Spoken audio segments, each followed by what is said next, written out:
자, 우선 작년에 이제 루터 얘기를 했으니까 루터하고 칼빈이 같이 가는 얘기를 먼저 시작을 하도록 하겠습니다.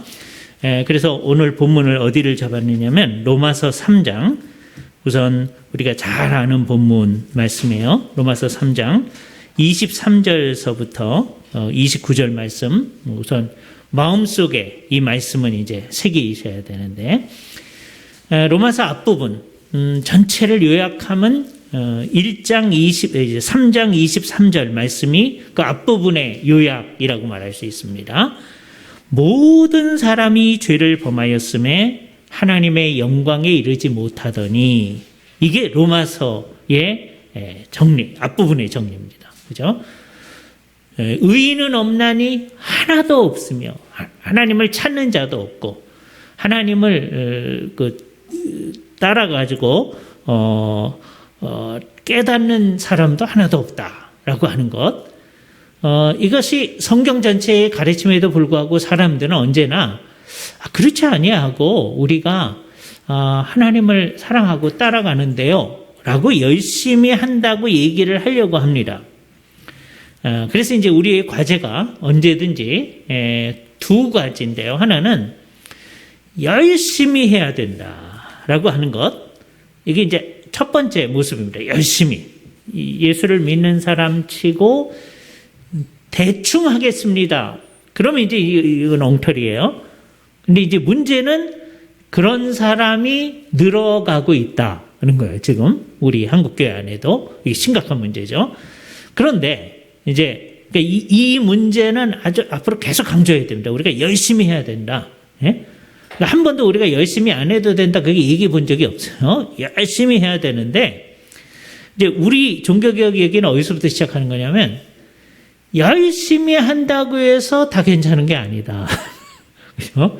왜냐하면 옛날에 천주교회일 때, 우리 전부 다가 천주교회일 때, 우리 개개인이 천주교인인 적은 없죠. 그러나 16세기 이전까지 우리 교회들이 다 천주교회였단 말이에요. 그때 대개의 사람들은 열심이었습니다. 정말 그들이 지금도 사용하는 신심을 다 주께 바친다고 그랬어요. 그런데 문제는 믿는 것도 그렇고 사는 것도 그렇고 성경이 말하는 거하고 다르게 믿고 사는 일에 열심히 해요. 주님을 위해서 열심히 한다고 하는데 당신 뭘 믿는데요? 그럴 때 대부분은 내가 뭘 믿는지를 모르고 그냥 교회에 붙어 있으면 되지 않나요? 옛날에 천주교에 그랬던 거예요. 그뿐만 아니라 뭘 믿는다고 말하는 걸 보니까 성경이 얘기한 거하고 다른 거예요. 그러면 그 열심이 문제다는 겁니다. 그렇죠? 그래서 우리는 열심히 하되 성경이 말하는 거를 분명히 하고 그대로 열심히 하자. 그걸 한마디로 요약하면 우리 교회의 이름 생각하면 됩니다. 우리 교회 이름이 뭐죠? 주의 뜻 이룬교회. 이게 진짜예요. 예? 주님의 뜻, 이제 우리 교회는 이제 큰 책임이 있는 거예요. 이름을 이렇게 해놨는데 주님의 뜻인지 뭔지를 몰라. 예? 그럼 안 되잖아요. 그리고 그래 이제 목사님이 주일날마다 이제 여기서 이제 설교를 하신단 말이에요. 근데 우리가 듣더니 목사님은 주일날 그렇게 설교하시는 거죠. 예? 계속 그렇게 하십시오. 그런데 우리하고는 상관이 없습니다. 라고 하면 그래서 주의 뜻을 이루지 않아. 그러면 우리는 우리 교회 이름하고 완전히 다른 모습을 드러내는 거잖아요. 그러니까 종교개혁은 결국 뭐냐? 우리 교회 이름대로 한다. 이게 종교개혁이에요. 그 뜻을 가지고 우리가 이름을 이렇게 지은 겁니다. 그죠? 그러니까 첫 번째는 주님의 뜻이 뭔지를 알아야 되는 거예요. 그러니까 아는 방법은 오직 성경이 얘기하는 그대로만 아는 겁니다. 그죠? 그러니까 옛날에는 어떻게 하느냐, 성경이 말하지 않는 것도 한참 이제 같이 살다 보면 점점점 늘어가는 거예요. 제가 늘 얘기하지만 8월 15일, 옛날에 천주교회 때 8월 15일 그러면 우리 독립 이게 생각나지만 천주교인들은 성모 승천 기념일 이게 생각나는 거예요. 성모 마리아가요 하늘로 승천했다는 거예요. 그럼 우리가 이 성경에 그런 게 어디 있습니까? 그러면 이제 이제 잘 모르는 천주교인들 뭐라 그러냐면 어딘지 모르지만 있겠죠. 이럽니다. 나 잘 아는 천주교인들은 성경에 그런 거 없죠. 그러나 우리는 성경에 있는 것만 믿는 게 아니라 옛날에 입에서 입으로 전달되려온 그 구전의 내용을 우리를 믿는 겁니다. 그래서 지금까지 그걸 믿고 있어요. 천주교회는. 그러나 우리는 뭐대로만 믿는 거예요? 성경대로만 믿는 거예요. 그죠? 이게 이제 출발점입니다. 그 성경대로 믿는 일, 루터와 칼빈이 이제 처음 우리가 뭘 믿느냐? 성경이 말하는 대로 믿자. 그죠? 그래서 성경이 말하는 대로 얘기하다 보니까 어떻게 됐느냐? 우리가 아까 그 로마서 3장 23절 모든 사람이 죄를 범하였으며 하나님의 영광에 이르지 못하더니 이게 우리 현실인 거야. 아무도 못했다. 예수 믿기 전에도 하나님의 영광에 이르지 못했고 예수를 믿은 다음에 열심히 해도 하나님의 영광에 이르지 못했다. 내 힘으로 한 건 못했다. 거예요. 그죠? 그럼 희망이 없는 거죠. 희망이 없는데 하나님이 어떻게 하셨느냐? 24절 예수 그리스도 안에 있는 속량으로 말미암아 이게 아주 굉장히 토착화된 번역이에요. 속량이라는 번역. 이건 뭐냐? 옛날에 노비들이 있었습니다. 옛날 우리나라 사회에도 외국에도 노비가 있는 거죠. 이건 굉장히 우리나라식으로 번역을 한 거예요. 옛날에 노비들이 있는데 어떤 돈이 많은 사람이 그 노비를 사요. 사주고서는 그러면 이제 그 사람의 노예가 되는 거란 말이에요. 근데 넌 나의 노예를 해라. 그런 게 아니라 사준 다음에 너는 이제 자유다라고 해주면 그게 속량이에요. 왜 속량이라고 했느냐? 옛날에 보통 사람을 양인 그랬어요. 양인. 이게 보통 사람이에요. 예? 양인. 상민이에요. 상민. 예? 근데 그 상민을 저 위에 있는 양반들이 뭐라고 그러냐면 쌍놈들. 그렇게 얘기한 거예요. 예? 양반은요, 우리 인구의 한 5%도 안 됩니다. 대부분의 사람들은 상민들이에요. 예? 근데 그 사람들을 쌍놈들이라고 다 욕한 거예요. 정말 이상한 사람들입니다. 그죠? 그러면 한국에 있는 대부분의 사람은 다 쌍놈인 거예요. 보통 사람이 되는 거예요. 예? 그러니까 어떤 사람을 노비로부터 사줘서 자유롭게 해서 상민, 보통 사람이 되게 한 거를 옛날에 쓰던 말이 속량이란 말을 쓴 거예요. 이 말이요, 이제는 이게 옛날에 일반적으로 쓰던 말이거든요. 이제는 성경에서만 쓰는 말이 되어버렸습니다. 그렇죠? 그래서 이 말을 설명할 때마다 설명을 해야 돼요. 네? 속량이 그거구나. 우리의 죄의 값을 치르고 너는 이제 자유다라고 해준 거예요. 그럼 자유다라고 했으니 우리가 이제 하나님 앞에 진짜죠, 하나님. 이제 내 마음대로 해도 되죠. 나 자유니까. 이렇게 한다면 이게 정말 말이 안 되는 거죠. 그죠? 주께서 자유다라고 해주시면 어떻게 해야 돼요? 너무너무 감사해서 주를 위해서 열심히 살게 되는 거죠. 그렇잖아요? 내가 주를 위해서 열심히 살아가지고 구원받는 게 아니고 그게 이제 천주교의 생각이에요. 천주교회는 어떻게 하는 거냐? 열심히 해야 돼요. 부족하고 부족하니까 계속 열심히 해야 돼요. 열심히 해가지고 나중에 어느 정도 되면 구원받는 거예요. 근데 그거는 희망이 없다. 왜? 아까 로마서 3장 23절 모든 사람이 죄를 범하였으며 하나님의 영광에 이르지 못하더니 자기가 노력해가지고 나 이제 하나님의 영광에 이르렀습니다. 그래서 아무도 없단 말이에요. 예수 믿기 전에도 없고 예수 믿은 후에도 없는 거예요. 그런데 하나님이 이 문제를 해결해 주셨다. 속량해 주셨다. 그래서 이제 어떻게 되어졌느냐? 하나님의 은혜로 값없이라는 말이 아까 말한 은혜라는 말이에요. 예? 그라티아라는 말은 뭐냐면 값을 치르지 아니하고 예?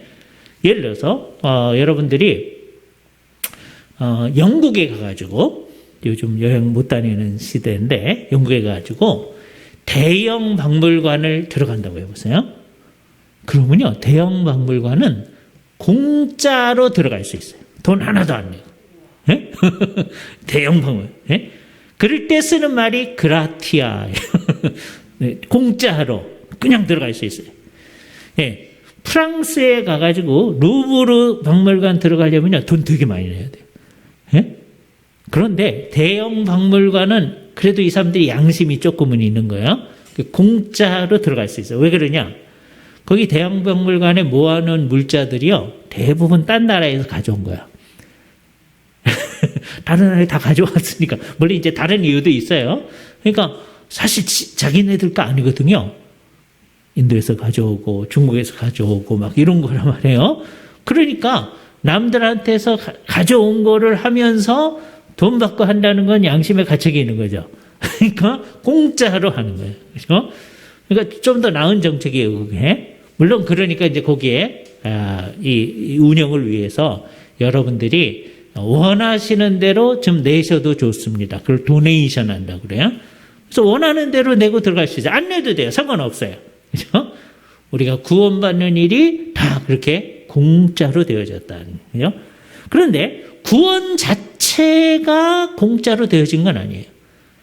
예수 그리스도께서 무한한 가치를 지닌 그 존재 전체를 주 앞에 드리는 일을 하셨다. 그래서 이거는 값비싼 대가를 치르고서 우리에게 공짜로 주어진 거예요. 이 값비싼 대가라고 하는 것을 잊어버리면 안 돼요. 그래서 우리는 이것을 값싼 복음이라고 생각하면 안 됩니다. 복음은 값비싼 복음이에요. 값싼 게 아니에요. 네? 이 세상에 그 누구도 할 수 없는 이 일을 예수님이 하시고서 우리한테 그것을 허락해 주신 거예요. 그래서 이제 어떻게 됐느냐? 26절. 곧 이때 자기도 의로우시며 하나님이 의롭다고 하는 것을 이 세상에 선언하신 거예요. 또한 예수 믿는 자를 어떻게 하는 사람을? 믿는 사람을. 그죠? 믿는 사람을 어떻게 해요? 의롭다 한다. 어떤 사람이 의롭지 않은데 너는 의롭다라고 하는 거예요. 재판을 할 때 이 사람을 의롭다고 선언하는 거예요. 그런데 대개의 재판에서는 자기가 죄 없는 사람을 의롭다라고 선언하는 거예요. 죄 있는 사람은 죄 있다라고 선언을 해야 돼요. 그런데 우리는 어떻게 되느냐? 전부 다 하나님 앞에 우리만 가지고 딱 서면 전부 다 넌 죄 있다라고 선언돼야 돼요. 그걸 정죄를 선언한다 그래요. 정죄. 예? 우리는 정죄받아 마땅한 존재예요. 그런데 예수 그리스도로 우리를 옷 입히셔가지고 우리한테 예수 그리스도 때문에 너는 의롭다라고 선언해줘요. 그래서 우리말로는 그것을 아주 멋있게 번역을 했는데요. 칭의라고 번역했어요. 의롭다고 칭한다. 이게 굉장히 중요한 말입니다. 칭의. 이 사람은 워낙 의로운 사람이 아니에요. 근데 의롭다고 칭한다라고 로마서 3장이 얘기한단 말이에요. 어떤 사람을? 믿는 사람을. 안 믿는 사람한테 너 의롭다 그러진 않아요. 이 믿는 사람을 의롭다고 할 수 있는 모든 근거는 어디서 이루어진 거예요? 예수 그리스도의 십자가와 부활에서 이루어진 거예요. 만일에 십자가와 부활이 없었더라면 아무도 의롭다함을 받을 수가 없는 거예요. 그러니까 우리의 모든 의는 다 누구에 의해요? 예수 그리스도에 의해요. 그죠? 그게 성경이 말하던 바예요. 근데 옛날에 천주교에도 성경을 믿는다고 한 거예요. 근데 점점점 어떤 식으로 이제 발전해 나갔냐면, 예수님이 구원해 주신 게 굉장히 중요하죠. 천주교도 그렇게 생각합니다. 예수님이 십자가에 달려 돌아가셔서 우리가 구원받았습니다. 그렇게 얘기해요. 그러나 그렇게 됐다고 해서 우리가 죽은 다음에 곧바로 하늘로 올라가는 건 아니다라고 하는 거예요. 예수를 믿은 다음에 내가 주님께서 은혜를 주시니까 은혜의 근거에서 열심히 해야 되는 거예요. 열심히 하면 그게 어느 정도 딱 도달하면 그제서야 죽을 때 하늘로 시작하는 거예요. 예? 그러면은 그 못 도달하는 사람은 어떻게 되는 거예요? 고민을 하다가 이 사람들이 뭔가를 만들었어요. 연옥이라는 걸 만들었어. 자기네들은 성경에서 끄집어내서 만들었다고 하는데 사실 성경에 그런 거 없는 거예요. 천주교인들은 성경에 없는 거 자꾸 만듭니다. 아까 성모 순천 기념일 그런 거 만들듯이 여기 연옥이라는 걸 만든 거예요. 그래서 이제 엉터리로 사는 우리들은 예수를 믿었으니까 일단 지옥은 안 가고, 그러니까 천주교에서도 예수를 안 믿으면 지옥 가는 거예요. 그런데 예수를 믿었는데 온전하지 못한 우리는 다 어디 간다 그러는 거예요? 연옥 간다는 거예요. 근데 문제는 연옥이 없어.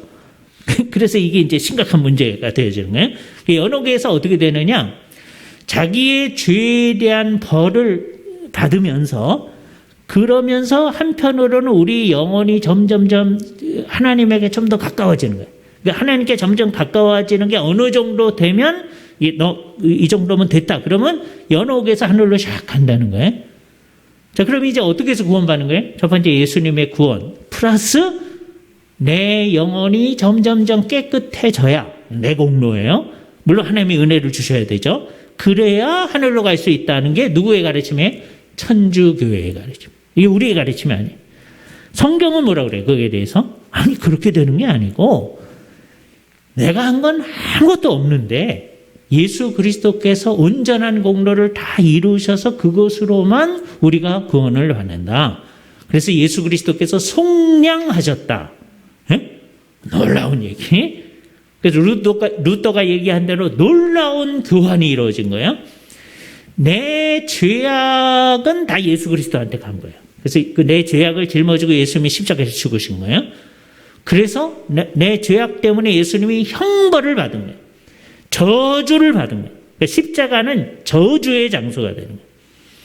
그래서 성경적으로 예수를 믿는 사람들에게 있어서 십자가는 무시무시한 곳입니다. 저주의 곳이 되는 거예요.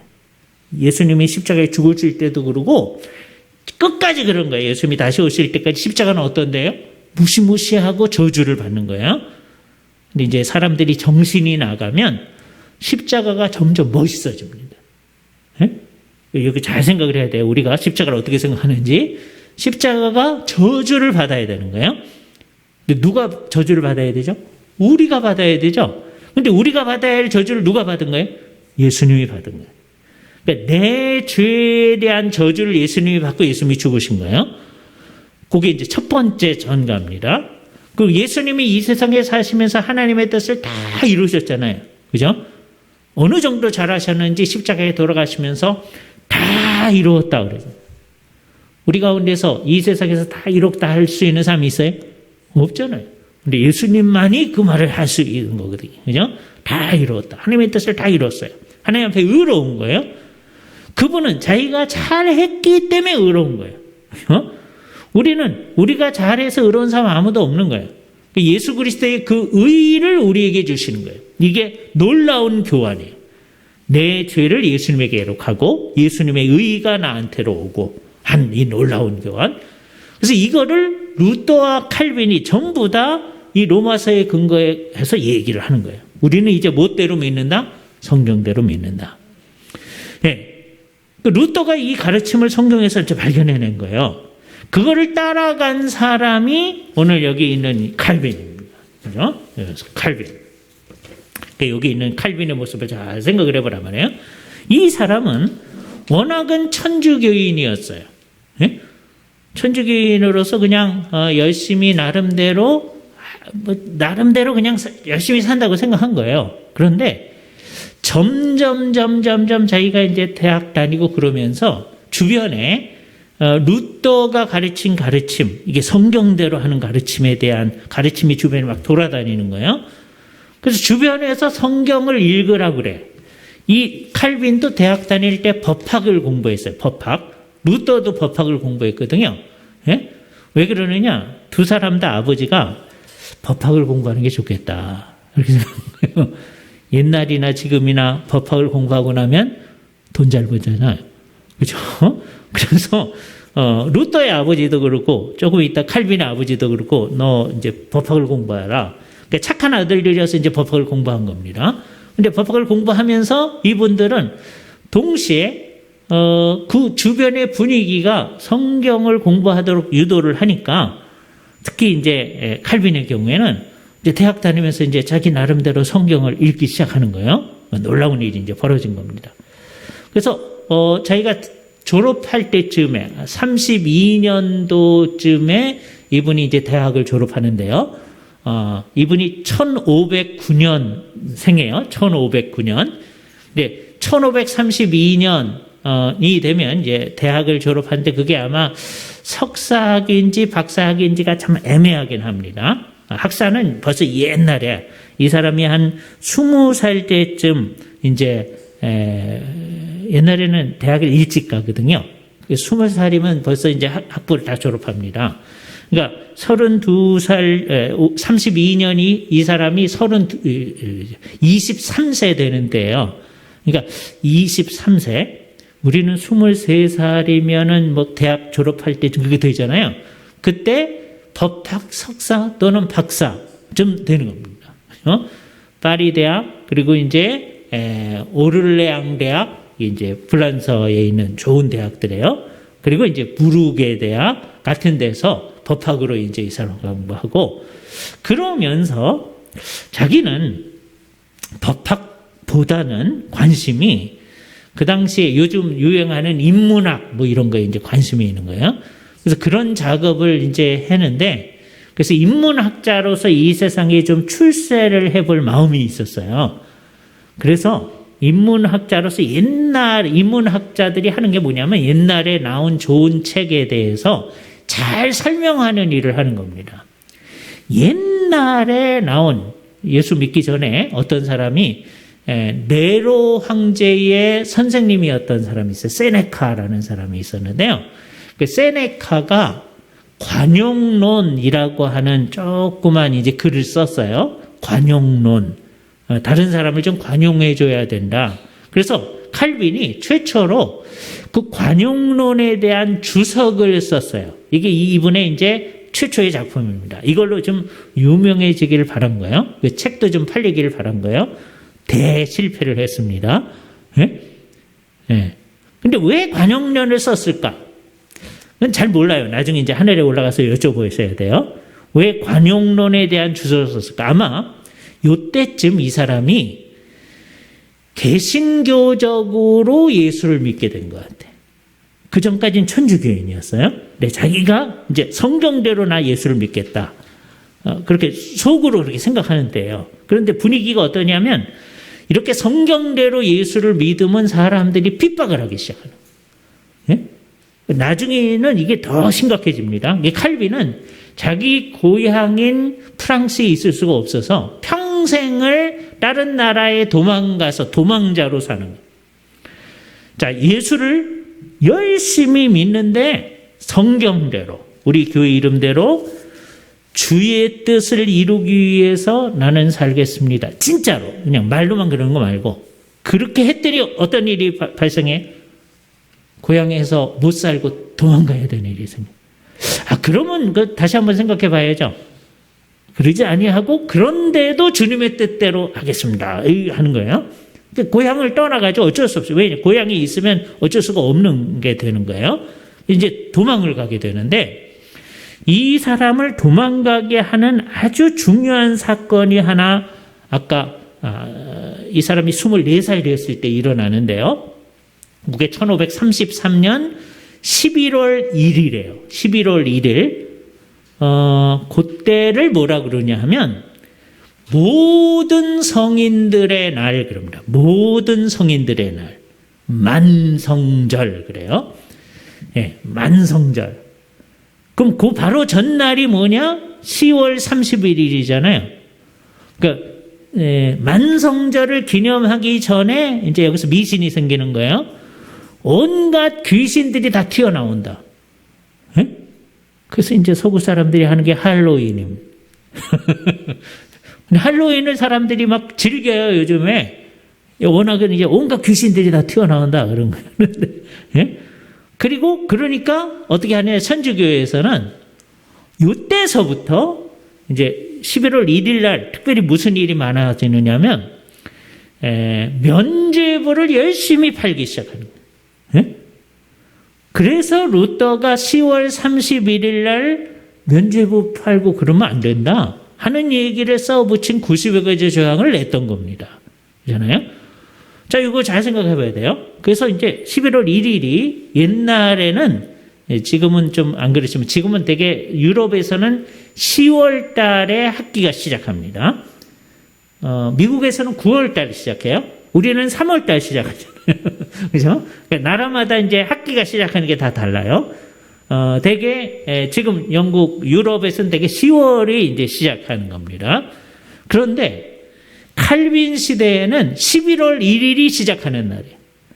그래서 그 당시에 이제 파리 대학에서 이제 새로운 학기가 시작하는 날이 11월 1일이에요. 파리 대학 총장이 니콜라 꼽이라는 칼빈의 친구였는데, 나이가 좀 있는 자기 친구였습니다. 그 사람이 이제 연설을 이제 하는 거예요. 연설을 하는데 그 내용이 어떤 거였느냐? 굉장히 루터가 말하는 거에 가까운 연설을 하게 됩니다. 파리 대학이 천주교의 굉장히 중심부인 대학이거든요. 그래서요, 이것 때문에 발칵 뒤집혀졌어요. 아니, 우리 파리 대학 총장이 루터가 얘기하고 비슷한 얘기를 한다. 그래서 이제 수소문을 하는 거예요. 그랬더니 파리 대학 총장 니콜라 꼬비 했다는 연설문에 칼빈이 무슨 연관성이 있다는 게 딱 나타난 거예요. 그래서 사람들이 이 사람들을 찾아 이제 체포하기 시작합니다. 칼빈이 체포하는 사람이 오기 바로 전에 이제 도망을 가게 됐어요. 이때서부터 이 사람은 도망자로 살 수밖에 없는 거예요. 맨 처음에는 프랑스 국내에서 도망자로 살고요. 나중에는 이제 그 안에 있을 수가 없어서 바깥으로 다른 나라로 도망가서 사는 거예요. 그죠? 예수를 믿는데 성경대로 믿으면 이제 어려운 일이 생길 때 우리는 어떻게 하는 거예요? 어려워도 성경대로 하겠다. 일제갑을 하는 겁니다. 칼빈은 도망자로 살면서도 이게 어렵지만 자기가 뭐 나서가지고 뭘 하겠다는 생각이 전혀 없었던 사람이에요. 그냥 이 사람 워낙 공부하는 사람이었으니까 요때쯤에 도망자로 다니면서 그럼 우리가 믿는 바가 뭔가 하는 거를 이렇게 쓰기 시작했어요. 우리는 이런 거 믿는 거다. 그죠? 그래서 아주 간단한 책을 하나 썼어요. 간단한 책. 우리 찬송가의 찬송가만한 책을 쓴 거예요. 찬송가만한 책. 이를테면 창세보다 좀 작은 책입니다. 간단한 책을 하나 썼어요. 그때가 이제 이 사람이 27살, 서양 나이로는 26살 때입니다. 굉장히 젊은 사람이잖아요. 썼어요. 그래놓고서는 그냥 자기는 난 이렇게 믿는다. 그러니까 이때서부터 이 사람은 벌써 개신교인이에요. 그러나 개신교인이라고 해도 뭐 개신교회가 따로 있는 게 아니거든요. 그러니까 이때 이제 신앙생활을 어떻게 했는지가 굉장히 어려운 거예요. 천주교의 미사에 참여하지도 못하고. 왜? 그게 잘못됐다는 걸 의식하니까. 그럼 자기네들끼리 모여서 예배할 수도 없는 이 이상한 상황 속에 있는 거예요. 자, 이때 사람들이 자꾸 묻는 거예요. 그럼 예수를 진짜로 믿는 게 어떤 거냐? 뭐 그러고 있었던 거예요. 근데 하여튼 이제 복잡한 상황 가운데서 자, 뒷페이지를 이제 보시면 목사님이 여기 지도를 잘 이렇게 해놓은 게 있어요. 우선 파리라는 데가 보이죠? 그 파리라고 보이는 데가 그 프랑스 지역입니다. 그 위에 누아용 또는 노아용이라는 데 있잖아요. 거기 보이나요? 예, 거기가 이 사람의 고향입니다. 그죠? 그 노아용은 시골이에요. 예? 시골이지만 도시예요. 자기 아버지가 요 노아용의 교회에서 일하는 사람이었어요. 굉장히 그래도 인정받는 사람이었어요. 그래서 천주교의 성직록을 받아가지고서는 그리고 칼빈이 장학금으로 사용할 수 있게끔 한 거예요. 그러니까 교회하고 밀접하게 연결되어 있는 사람입니다. 공부를 이 파리에 와서 이제 많이 했고요. 자, 그랬었는데 이 사람이 어떻게 갔느냐 하면 자기가 가려고 하는 이제 궁극적인 목적지가 스트라스부르 저쪽 오른쪽에 있는 스트라스부르라고 하는 쪽으로 가려고 그랬는데 어떻게 갈 수밖에 없었냐 하면 여기 이제 전쟁이 일어나 가지고서는 그 밑에 있는 스위스에 있는 제네바라는 도시에 이렇게 하룻밤 이제 머물렀다가 스트라스부르로 갈까 이렇게 한 거예요. 그래서 이제 여기 온 거예요. 근데 이 사람이 왔다는 얘기를 그 밑에 있는 나이 드신 분이 있죠. 이 사람이 기욤 파렐이라는 분인데 이 사람이 들은 거예요. 이 사람이 제네바에서 종교개혁을 얼마 전서부터 시작한 분이에요. 몇몇 목사님들하고. 그러니까 흥미로운 일이 제네바에서 이제 벌어진 거예요. 제네바도 그 전에는 천주교 지역이었는데 이 목사님들을 중심으로 해서 우리의 믿는 바를 성경이 말하는 대로 좀 고쳐보자. 그런 노력을 조금 하기 시작한 거예요. 그래서 이제 중요한 게 이걸 가르칠 사람들이 있어야 되거든요. 그래서 자기들이 가르치는 일을 하면서도 얼마 전에 아까 얘기했던 아까 찬송가 분량의 예수 믿는 도리를 잘 써낸 젊은 칼빈이 여기를 지나간다는 얘기를 이 기욤 파렐이 듣고서는 한번 만나자고 그러는 거예요. 그죠? 그러니까 칼빈은 그냥 스쳐 지나가려고 여기 온 겁니다. 근데 이분이 만나자고 그러니까 만나가지고 얘기를 하는데, 그러니까 어느 날 저녁에 만나서 얘기를 하는 거예요.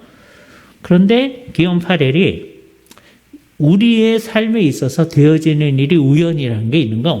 전혀 없는 거고, 당신이 여기 왔다고 하는 거는 이게 하나님의 놀라운 섭리 가운데 있는 거다. 지금 우리가 여기 종교개혁을 하고 있다. 즉, 종교개혁을 한다는 건 뭐예요? 이 지역이 전부 다 천주교 지역이었는데 이제 개신교적으로 이 전체를 고치는 거예요. 그러면 성경이 말하는 대로 잘 가르쳐야 되잖아요. 그러니까 당신은 성경을 잘 가르칠 수 있는 능력이 있으니까 성경을 가르치면서 여기서 같이 하자. 이렇게 얘기를 하는 겁니다. 칼빈은 그런 마음이 없었거든요.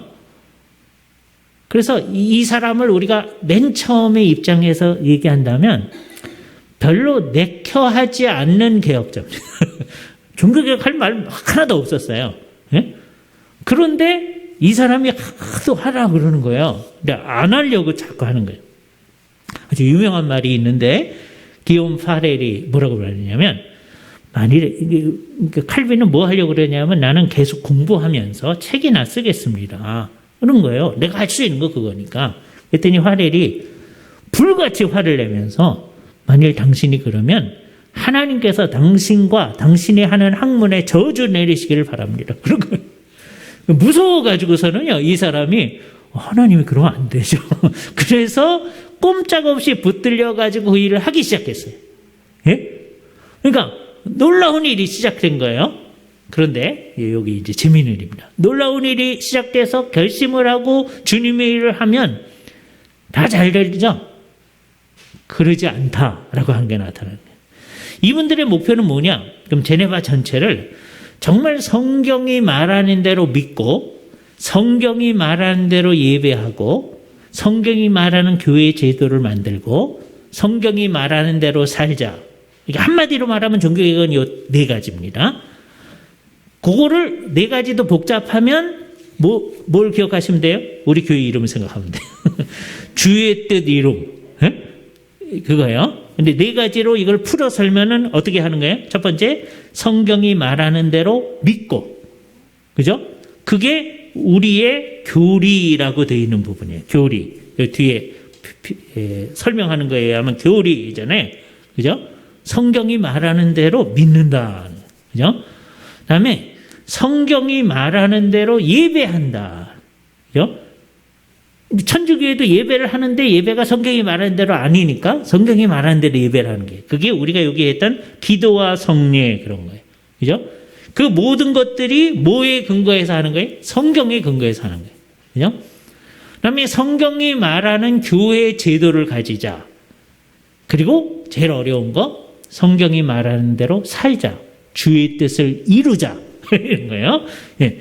그렇게 얘기를 해서 가르치는데, 사람들이 성경대로 하자 그러면은 다 그런다 그러면서도 구체적인 문제가 딱 부딪히면 어때요? 안 하려고 하죠. 이건 제네바에서도 마찬가지예요. 그죠? 그래서 결국은 부활절 때 이제 성찬을 해야 되는데, 옛날에 하던 방식대로 제네바는 하고 싶어 하고요. 그 옆에 있는 마을인 베른이라는 마을이, 여기 보면 제네바 저 위쪽에 가면 베른이라는 마을이 있잖아요. 거기가 힘이 센 동네였거든요. 그러니까 베른에서 하려는 대로 이제 하려고 그러는 거예요. 그랬더니 이거 안 되고 우리는 성경대로 해야 합니다. 그랬더니 베른이 그렇게 하면 안 된다는 거예요. 그래서 이제 목사님들 그때 네 분, 칼빈과 파렐하고 이제 다른 두 분이 더 있었는데요. 한 분은 이제 눈이 안 보이는 꾸로라고 하는 분이 있었고요. 또 한 분 젊은 분이 있었고 네 분이 있었는데, 우리는 성경대로 이제 부활절날 성찬을 해야 되는데 그렇게 못하게 하면 우리는 이번에 성찬을 못하겠는데요. 이렇게 얘기했거든요. 그랬더니 제네바 시의회에서 고민하다가, 그럼 당신네들은 목사 그만두고 나가시오. 그래서 나중에는 3일 만에 나가시오. 예? 그 성경대로 막 하려고 그러는데 못하게 하는 거예요. 그래서 그냥 그만두고 나왔어요. 예? 그러니까 주님의 뜻을 이루려고 하려고 할 때 어려움이 늘 있을 거다. 그죠? 그래서 이제 어떻게 할까 하다가 결국 복잡한 과정을 겪어서 그 위에 있는 스트라스부르, 여기가 지금은 이렇게 보니까 옛날에는 프랑스 지역이 있었잖아요. 지금도 프랑스 지역에 있습니다. 그죠? 그런데 여기는 독일에 가까워요. 그 옆이 독일이거든요. 그래서 불란서 말을 사용을 하는 지역도 있고 한 도시인데도요. 그다음에 독일어를 사용하는 사람들이 주로 많습니다. 그래서 이 스트라스부르에서 살면서 거기서 프랑스 지역에서 온 사람들을 위한 프랑스 피난민을 위한 목회를 하게 됩니다. 그러니까 이 지역은 주로 독일말을 하는 지역이에요. 밖에 나가면 주로 독일말을 합니다. 그런데 프랑스에서 피난 온 사람들이 있으니까 그 사람들을 목회하도록 한 거예요. 이 칼빈이 거기에 적절한 거예요. 칼빈은 워낙 불란서 사람이니까, 그리고 불란서 말을 프랑스 말을 하던 제네바에서 종교개혁을 좀 하다가 온 거예요. 그러니까 당신이 여기서 해라. 그래서 여기서 한 3년 동안 칼빈이 정말 행복하게 목회를 합니다. 앞으로 칼빈이 하려고 하는 그 모든 일을 다 잘 할 수 있는 토대를 정말 잘 마련해요. 거기가 어디냐? 스트라스부르라고 하는 지역이에요. 그런데 갑자기 제네바에서요, 칼빈 보러 다시 오라고 그러는 거예요. 그럼 칼빈은 다시 갈 마음이 없겠죠. 그런데 이제 안 가고 싶었는데, 왜? 당신 나가시오. 그래서 나갔는데 또 간다고 하는 게 늘 어렵잖아요. 안 가고 싶었는데 사방에서 사람들이 다 가라 그러는 거예요. 또 기도 열심히 했겠죠. 가서 해야 되겠다는 생각을 하고, 처음에는 그냥 어쩔 수 없이 그냥 거기 있다가 이제 원치 않아서 종교개혁자가 됐는데, 두 번째 갈 때는 이 제네바에서 이분한테 스트라스부르까지 마차를 보내줍니다. 우리식으로 말하면 좋은 자동차를 보내서 여기서 오십시오 그런 거예요. 그죠? 그래서 제네바 시가 보내준 마차를 타고서 와가지고 종교개혁을 하는 거예요. 그래서 거기서 23년 종교개혁을 하다가 죽습니다. 23년, 짧다면 짧고 길다면 긴 기억이에요. 23년 하면 놀라운 일이 일어날 수 있겠죠. 그러나 앞으로 23년 뒤에 우리 주의 뜻 이룬 교회, 그 앞으로 굉장히 발전할 것 같잖아요. 또 어떨지는 모릅니다. 그죠? 예. 23년. 칼빈이 딱 23년 죽을 때까지 23년 이제 목회를 하는 거예요. 목표는 뭐예요? 자, 칼빈한테 이 모든 거를 직접 가르쳐 준 건 아니지만 간접적으로 가르쳐 준 거는 루터였어요. 루터가 성경 읽자 그러고 뭐 하는 거니까 칼빈이 뭐 루터한테 직접 배운 적은 없습니다. 그러나 루터에게 가르침을 받아서 이것도 루터적으로 생각하고 했는데, 루터가 얘기한 것보다도 조금 더 성경에 충실한 작업을 하는 작업을 해준 거죠. 그래서 이분은 워낙 종교개혁을 막 할 마음은 별로 없었는데 하나님께서 이 사람을 붙들고 그렇게 하신 거예요. 그래서 우리를 뭐라고 얘기하느냐? 우리 이름 자체가 그런데 여기 쭉 보면 교회 소개 가운데 지향 정신에 보면 우리를 칼빈주의 또는 개혁주의 그렇게 얘기하잖아요. 왜 칼빈주의라고 그래? 칼빈의 가르침을 따른다. 우리는 칼빈하고 더 가까운 사람인 거예요. 그죠? 루터도 우리하고 가까워요. 루터 때문에 우리 종교개혁이 시작된 거니까. 그런데 루터가 얘기한 거를 칼빈하고 이렇게 비교해 보면 칼빈이 훨씬 더 성경적으로 얘기한 게 더 많더라. 칼빈이라고 온전한 거 아니죠. 그럴지라도 이게 더 성경적이니까 우리가 그 방향을 따라간다라고 하는 거예요. 그죠? 그래서 우리도 칼빈처럼 성경이 말하는 대로 살아가려고 하는 거예요. 그죠? 칼빈은 스트라스부르에서 정말 행복한 목회 생활을 하다가 제네바에 오라고 해서 제네바에 와서 이제 그 작업을 하는 거예요.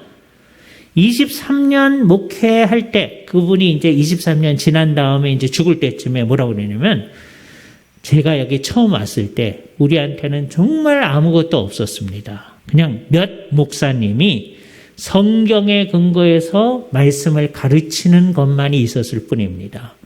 그런데 23년 지난 다음에 이때는 정말 놀라웠는데 정말 상당히 많은 진전을 하나님께서 이루어 놓으신 거예요. 네? 그때 칼빈이 뭐냐? 하나님의 말씀이 다 하셨습니다. 네? 이게 되려면 어떻게 돼야 되느냐? 칼빈과 몇몇 목사님들이 이게 성경이 말하는 바입니다. 이렇게 믿어야 됩니다. 라고 했을 때 제네바 사람들이요. 그렇게 우리가 믿겠습니다. 그러고 나갔기 때문에 이게 이루어진 거예요. 그죠? 그 목사님이 하는 말이고요. 나는 나대로 믿겠습니다. 이러면 어떻게 되는 거예요? 아무것도 안 이루어지는 거예요. 그죠? 그래서 목사님들이 이제 하는 일은 뭐냐? 성경대로 성경이 말하는 교리를 가르치는 거예요. 교리는 다 어디서 나온 거예요? 성경에서 나온 거예요. 그죠? 그러니까 우리 머릿속에 성경에서 나온 거 아닌 거는 전부 다 없어져야 됩니다. 대표적인 거 아까 얘기했잖아요. 8월 15일 성모 승천 기념일. 그거 없어져야 된다. 그죠? 우리 머릿속에 여러분 이제 예수를 믿는데 성경이 얘기하는 거 아닌 거는 다 없어져야 돼요. 제가 몇 가지 예를 들어보겠습니다. 이게 재밌으라고 하는 예예요. 그냥 우리가 흔히 하는 얘기인데 따져보면 성경 얘기하고 다른 게 우리 머릿속에 있는 게 있다. 그죠? 이게 재밌으라고 하는 겁니다. 자, 그냥 입에서 나오는 대로 대답하세요. 그럼 틀립니다. 분명히. 그리고 요번에 틀리고 다음부터는 이제 안 틀리는 거예요. 예수님께서 십자가에 달려 돌아가실 때 양편의 강도들이 있었잖아요. 그죠? 그 중에 한 사람은 끝까지 예수님한테 뭐라고 그러고 한 사람은 신앙을 고백했죠. 그건 우리 다 알잖아요. 자, 여기서부터 잘 보십시오. 어느 쪽 강도가 예수님께 신앙을 고백했어요? 예? 정확히 말씀하셨습니다. 예. 성경이 말하는 게 한편 강도 그랬어요. 그죠? 근데 우리는 전부 다 뭐라고 그래요? 오른편 강도 그러죠. 그 말 성경에 없어요. 예? 근데 우리는 전부 다 오른편 강도 그러거든요. 예? 그런 거 없애는 거야. 예를 들자면, 예? 이건 아주 단순한 예입니다. 그러니까 우리 머릿속에 옛날에 천주교회 때 그냥 우리가 열심히 노력하면 우리 연호가 안 가고요. 하늘 가요 나중에. 그게 왜 잘못된 거예요? 성경이 그렇게 얘기 안 하는데 그렇게 얘기하니까. 그러니까 잘못된 거를 열심히 믿으면 안 되는 거예요. 그러니까 우리는 열심히 안 믿어도 되죠. 그게 아니라 우리는 어떤 걸 믿어야 돼요? 제대로 된 거를 열심히 믿어야 된다. 목숨을 다 내대고 믿는 거예요. 예수를 믿을 때 그냥 주일날 아침에 한 번만 오면 되는 거죠, 그냥. 그거 아니란 말이에요. 한국교회에 옛날에 주일날 아침에 한 번 오는 사람들을 옛날에 한 30년 전에 어떻게 말했죠? 그 사람은 신앙이 별로 안 좋은 사람이에요. 근데 오늘날은 주일날 아침에 안 빠지고 계속 오시면 그분 신앙은 어떤 거예요? 되게 좋은 게 나와요. 뭔가 이상해요. 그렇잖아요? 예수를 믿는 거는요, 주일 아침에 한 번만 오면 되는 게 아니고, 내 생명 전체를 다 내대고 주님을 정말 잘 섬겨나가야 돼요. 열심히 안 할 수가 없는 거예요. 근데 열심히 하는데 뭐대로 해야 돼요? 성경이 말하는 대로 해야 돼요.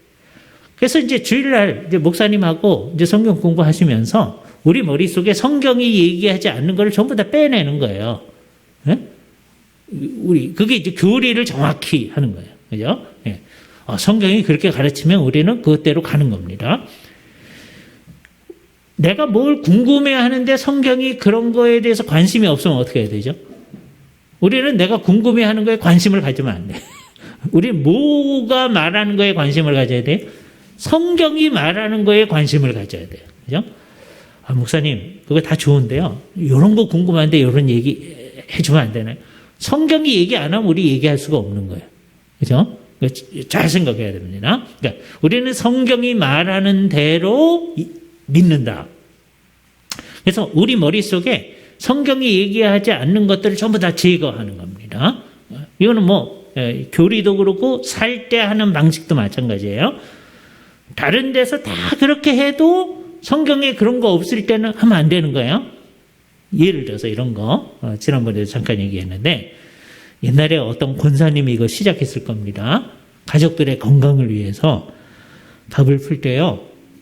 기도하는 마음으로 십자가를 이렇게 긋고서는 푸기 시작했어요. 예? 그랬더니 그게 참 은혜스럽다고 생각한 다른 권사님이 계셨어요.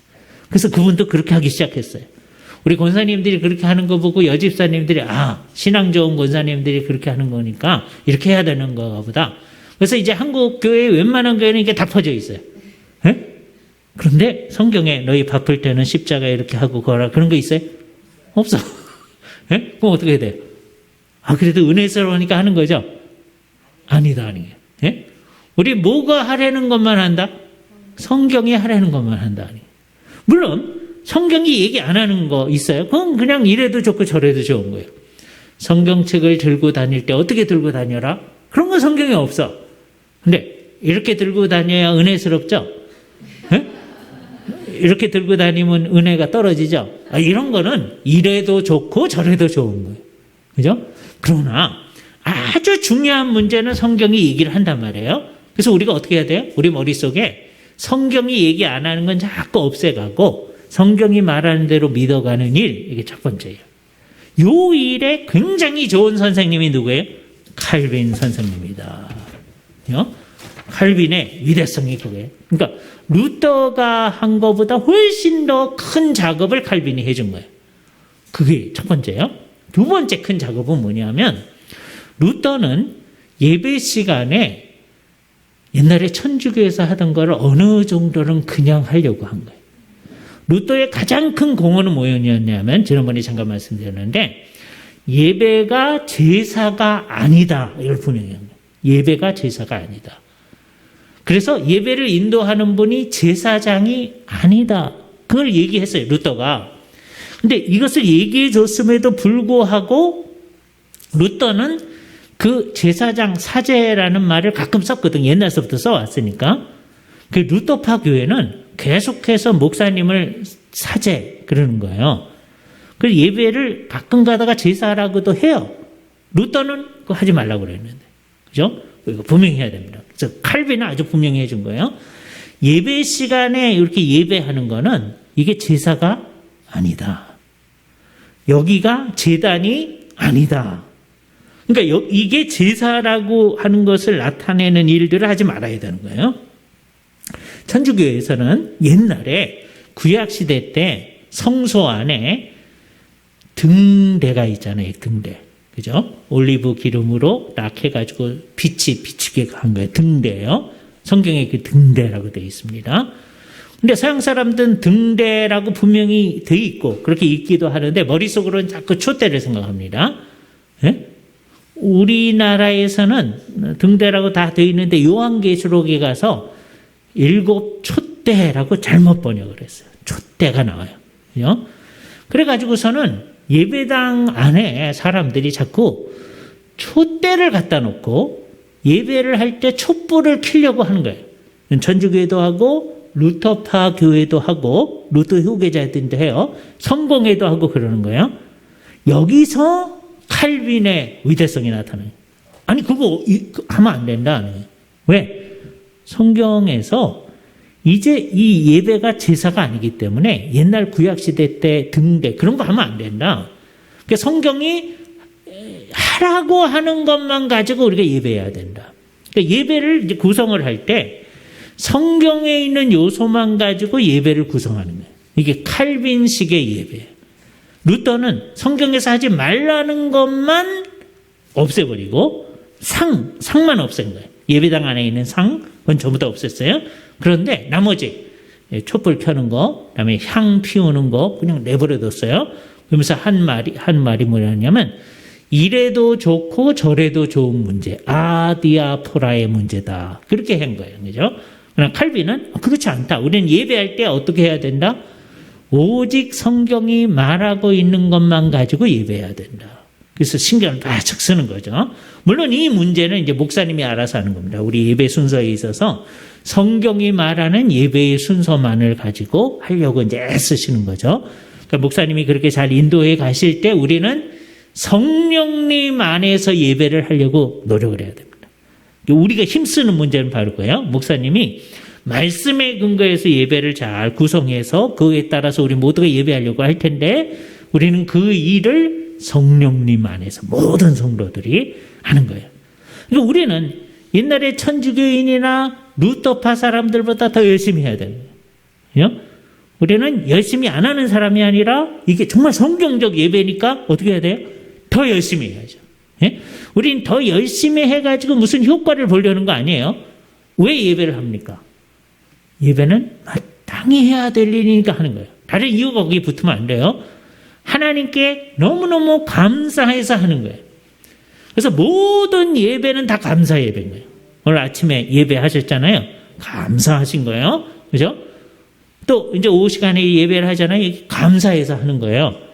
그리고 모든 예배는 다 헌신 예배예요. 그죠? 오늘 아침에 여러분 드렸던 예배도 헌신 예배예요. 그러니까 당연히 오늘 아침에 왔던 사람들은 다 예수님께 자기 자신을 어떻게 했어야 돼요? 헌신했어야 돼요. 그래서 일주일 동안 살 때 헌신된 사람으로 살아야 됩니다. 그게 예배했다는 얘기예요. 그죠? 모든 교회들이 이게 심각한 문제입니다. 우리 어떤 교회든지 헌신된 사람 몇 분이 있어요? 나머지는 그렇지 않아. 정말 이상하잖아요. 예배는 다 뭐예요? 다 헌신 예배다. 그죠? 그래서 이 헌신 예배는 결과적으로 우리 자신을 드리는 거예요. 어떤 방식으로 예배를 해야 돼요? 오직 성경이 말하는 방식대로 우린 예배해야 된다. 그죠? 그다음에 칼빈의 아주 중요한 기여가 뭐냐면 이건 정말 칼빈의 독특한 기여입니다. 루터 이건 못했어요. 칼빈의 기여는 뭐냐면 성경이 말하는 직분 제도를 회복한 거예요. 우리는 어렸을 때 예배당에 나가보니까 목사님 계시고 장로님 계시고 집사님 계시고 그게 당연한 거라고 생각하지만 한동안 교회는 옛날 천주교회 때 루터파 교회도 마찬가지고 성공회도 마찬가지고 장로라는 직분이 없어요. 왜요? 목사님이 장로님이야. 천주교회도 그러고 성공회도 그러고 루터파 교회도. 그러니까 목사가 다 장로야. 그리고 소위 성도들 가운데 장로가 하나도 없어. 근데 성경에 보니까 안 그렇거든요. 성경에 보니까 말씀과 가르침에 더 수고하는 장로님도 계시고 잘 다스리는 장로님도 있고 두 종류의 장로가 있다는 걸 성경에서 배웁니다. 이것을 성경에서 잘 찾아내서 성경이 이렇게 하니까 우리도 그렇게 해야 되겠습니다. 라는 얘기를 다시 회복해 준 게 칼빈이에요. 그래서 칼빈을 따르는 교회들을 스코틀랜드에서 장로교회 이렇게 표현을 하는 거예요. 네? 성경이 말하는 장로를 세우는 교회예요. 그래서 이건 굉장히 중요한 거예요. 우리 모두가 이 성경이 말하는 장로교회의 원칙을 따라서 살아나가는 거죠. 요즘 이 세상에 이상한 생각들이 막 돌아다닙니다. 어떤 생각이 돌아다니냐? 이 세상에 예를 들어서 이제 해마다 10월이 되면 또는 이제 9월 달이 되면 각 교단마다 총회를 하는데요. 총회를 하고 나면 신문 기사들이 나오는데 옛날하고 다른 얘기들이 나옵니다. 총회가 모여서 교회가 할 일들을 결정하시는데 가만 보니까 이 나이 드신 사람들만 모여가지고 왜 목사님과 장로님도 모여 총회를 하는 거거든요. 그래서 이제 신문에서 요즘에 나오는 뭐냐 나이 드신 사람들만 모여가지고 그리고 이제 보수적인 교회는 여자분들은 거기 있지 않거든요. 남자들만 모여가지고 그 두 가지를 배제하면서 교회 일을 결정한다는 거예요. 여성들의 목소리를 배제하고 젊은 사람들의 목소리를 배제한다는 거예요. 네? 그래서 이게 문제다. 교회가 꼰대화 되어지고 있다. 뭐 그런 얘기가 나오는 거예요. 성경이 얘기하는 교회하고는 전혀 다른 시각이 이 세상에서 막 나오는 거예요. 그럴 때 우리가 그 얘기 들으면서 그러네. 그런 사람 또 생기는 거예요. 정신을 바짝 차려야 됩니다. 교회에 목사님, 장로님 있고 한 게 우리 마음대로 하는 게 아니고요. 뭐가 말하는 대로 하려고 한 거예요? 성경이 말하는 대로 하려고 하는 거예요. 단지 우리 성도들이 정말 신경을 써가지고 주님이 원하는 사람을 목사님, 장로님으로 선출을 해야죠. 이게 놀라운 일이에요. 우리가 선출을 하는 거다. 그죠? 선출을 하는 그 일이 주님의 일이다라고 하는 거예요. 그래서 이것을 잘 생각해서 우리는 성경이 말하는 직분제도를 회복해 나가는 거다. 다음번에 혹시 얘기한다면 이걸 좀 자세하게 이제 말씀을 드릴 겁니다. 제일 어려운 거. 우리는 맨 마지막에 뭐가 말하는 대로 산다? 성경이 말하는 대로 산다. 이게 우리 목표거든요. 우리 교회 이름이 바로 그겁니다. 주의 뜻 이룸 교회. 모여서만 그거 한다는 거 아니잖아요. 우리가 월요일서부터 토요일까지 살 때 왜 사는 거예요? 하나님의 뜻을 이루기 위해 산다. 그죠? 그래서 이것을 우리의 선배들은 어떻게 요약을 했느냐 하면 맨 마지막에 있는 종교개혁 5대 솔라 가운데 맨 마지막 솔리 데오 글로리아로 그죠? 살 때 왜 살아요? 오직 하나님께만 영광을. 우리 교회의 종교개혁 5대 지향 정신 가운데 맨 마지막에 있는 솔리 데오 글로리아. 오직 하나님께만 영광을. 이게 우리의 목표입니다. 그러니까 우리가 정말 개혁파교회죠. 그죠? 이름은 그렇게 붙여놓은 거예요. 네? 그런데 우리 개개인들이 그렇게 사느냐 안 사느냐에 따라서 우리가 진짠가 아니면 가짠가가 결정되는 거죠. 여기 우리의 큰 사명이 주어지는 겁니다. 그죠? 매일매일 살 때 그것을 왜 사는 거예요? 이거를 잘 가르치는 교회들이 늘 이 장로교회들은 늘 가르쳐 왔거든요. 옛날 이게 스코틀랜드 사람들이 이것을 정말 생각하면서 우리 성도들한테 잘 가르쳤습니다. 이걸 얼마나 열심히 가르쳤는지 스코틀랜드의 저 시골에 가면 옛날의 집들, 아주 조그만 집들을 지어놨는데요. 거기에 아주 조그만 집이에요. 그런데도 거기에 솔리 데오 글로리아 이렇게 써놓은 집들이 있어요. 네? 큰 집도 아닌데 그러니까 이 집에 살면서 우리는 왜 산다? 어떻게 산다? 오직 하나님께만 영광을 그러면서 사는 거예요. 네? 지금은 스코틀랜드의 그 정신이 거의 없어졌어요. 왜? 예수 안 믿는 사람이 훨씬 더 많거든요. 그러나 옛날 사람들은 어땠던 거예요? 집 하나 짓는데도 어떻게 한 거예요? 나는 이 집에서 하나님께 영광을 돌리며 살겠습니다. 그게 목표였다는 거예요. 이게 우리가 지향하는 바다. 그죠? 매일매일 살면서 그걸 생각해야 됩니다. 그죠? 그걸 우리식으로 표현하면 뭐예요? 주님의 뜻 이룸. 그것이 우리의 삶이죠. 그죠? 그것을 이루어 나가는 그 일, 우리가 하는 일이다. 그래서 칼빈의 큰 중요성은 종교개혁을 이제 루터가 시작했다고 우리가 얘기할 수 있는데, 그래서 그 루터의 얘기로부터 영향을 받은 게 칼빈이에요. 루터가 좀 더 이른 시대의 사람이니까. 그러니까 루터가 1517년 기치를 들기 시작해서 1520년 되면 이제 종교개혁 얘기가 막 이제 진짜 나타나는 거예요. 20년. 칼빈이 이 개신교인이 된 게 1533년, 그때는 분명히 개신교인이 된 것 같아요. 그러면 20년하고 생각하면 13년 후잖아요. 그죠? 13년 후가 되면, 나도 저 길을 가야 되겠는데, 가면서 더 어떻게 갔어요? 더 성경적으로 간 거예요. 13년 후에 비슷한 일을 하면서, 더 성경적으로 제대로 갔을 때 좋은 일만 생긴 거예요? 아니에요. 평생 자기 고향 못 가고요. 딴 나라에서 제네바에서 죽거든요. 예? 제네바에서 이 사람이 이렇게 주님의 뜻에 따라서 막 이 말씀을 가르치고 했을 때 제네바에 있는 그 성도들이 이분을 매우 존경하긴 했지만 어떤 사람들은 저 불란서 사람, 제네바는 스위스거든요. 자기가 제네바 사람들이라고 생각하는 거예요. 근데 칼빈은 자기네 목사님인데도 저 불란서 사람, 우리하고 좀 다르다 이러고 있는 거예요. 그러니까 사람들로부터 별로 환영받지 못했어요. 또 싫어해요. 왜? 날마다 멋대로 살자고 그러니까, 성경대로 살자고 그러니까 싫어해요. 그럼 이제 사람한테 마음을 맞추려고, 그럼 이제 좀 이 성경대로 살자는 걸 좀 낮춰가지고 얘기하면 사람들이 괜찮아 하겠죠? 그래도 될까요? 그거 안 했다는 거예요. 사람들이 싫어해도 우린 글로 가는 거예요. 그죠? 일부러 싫어하게 만들 필요는 없어요. 여러분이 살 때. 그러나 우리는 성경대로 가려고 하는 그 모습이 아주 분명해야 됩니다. 그죠? 그래서 머릿속에서 잘 생각해야 돼요. 모든 상황에 있어서. 내가 믿는 바 가운데서 성경적이지 않은 건 어떻게 하겠다? 자꾸 찾아내서 없앨 거다. 분명히 해야 됩니다. 성경이 말하는 걸 분명히 해서 하는 거예요. 그 중에 제일 중요한 게 아까 뭐였어요? 오직 믿음으로 말미암아 칭의함을 받는다. 그죠? 이신칭의. 이 루터와 칼빈이 같이 붙잡는 거예요. 이거는 모든 종교개혁자들이 다 똑같습니다. 이신칭의에 있어서는. 그런데 나머지가 조금 달라요. 그죠? 같은 형제들인데 생각이 좀 달라요. 그러면 같이 있는 거니까 나중에 이제 우리가 다 같이 하늘에 있을 거니까 같이 있을 거예요. 예수를 믿는 루터도 그렇고 칼빈도 그렇고. 그러나 이게 조금 다르단 말이에요. 다를 때 성경에 근거해서 다른데 누가 더 성경적인가? 그 생각을 해야죠. 그죠? 이때 이제 우리가 기억해야 될 아주 유명한 말이 있습니다.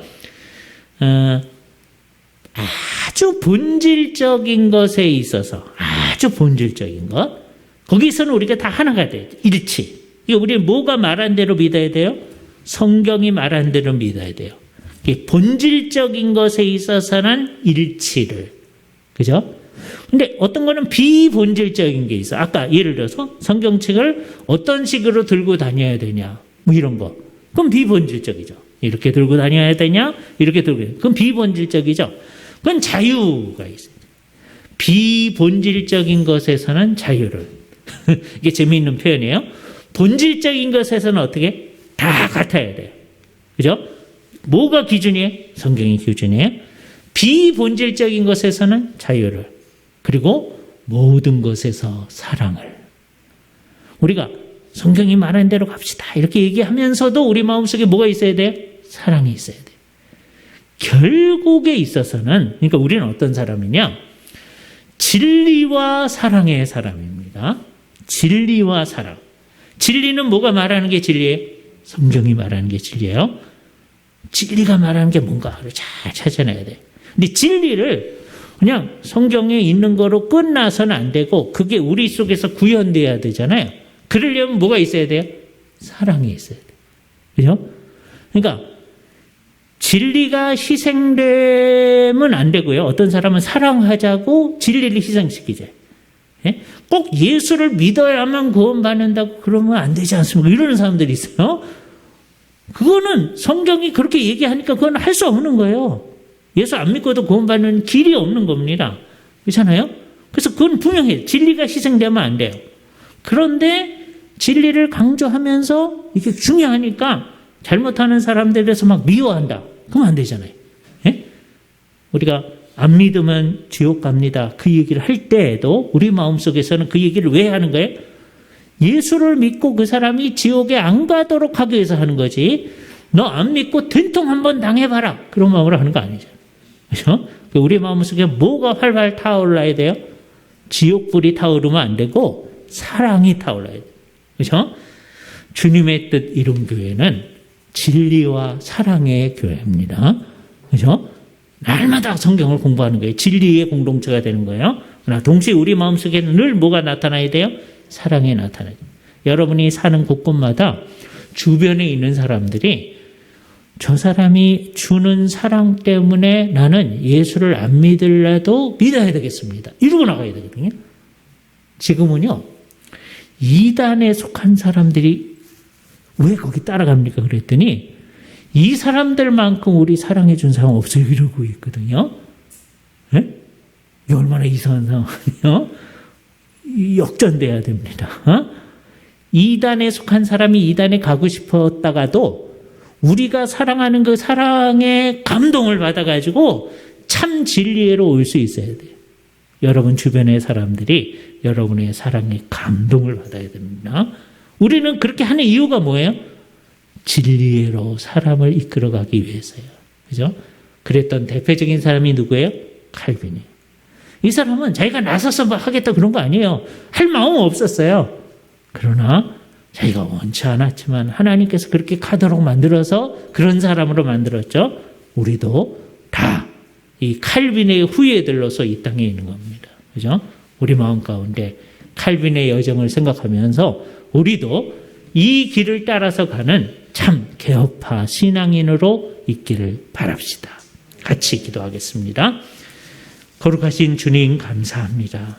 루터와 칼빈이 인간의 힘으로서는 구원함을 받을 수 없으되 오로지 예수 그리스도의 십자가에서 이루신 온전하신 구속만이 하나님의 뜻을 온전히 다 이루신 예수 그리스도의 적극적 순종의 공로만이 우리를 하나님 앞에 세운다고 하는 것을 분명히 믿고 우리 가운데 드러내어 주셨음을 감사합니다.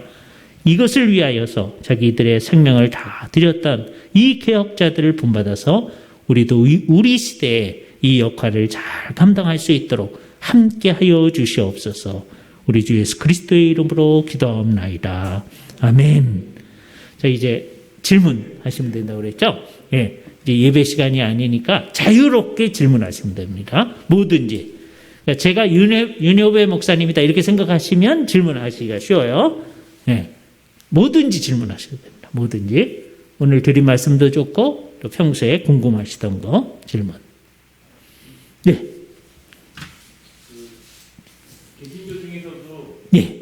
장로교랑 개혁교회가 헬빈의 가르침을 따르는 교회잖아요. 그렇죠. 예. 근데 우리나라 장로교를 보면 예. 예장 지장도 너무 다르고 예.